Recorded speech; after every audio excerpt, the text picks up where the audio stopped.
Hey guys, welcome back to another vlog. Oh gosh, it's windy out here.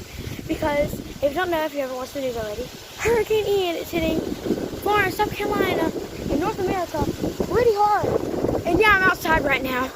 This is scary. Like, this wind has been going crazy all day long. And I thought I'd make a video about it because I'm like, why not? If you want to know part 2 about my great grandma, I'll be posting that after this. So watch this first and then go watch it, okay? Don't forget to like and subscribe. But anyways, Hurricane Ian hit Florida really hard. They had tall cars. Hold up, let me show you. The water was so high whenever Hurricane Ian hit Florida. It was tall than this truck, and this truck is, compared to me, this truck is pretty tall, compared to me at least.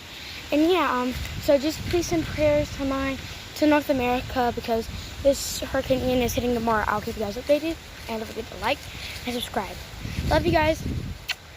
Bye.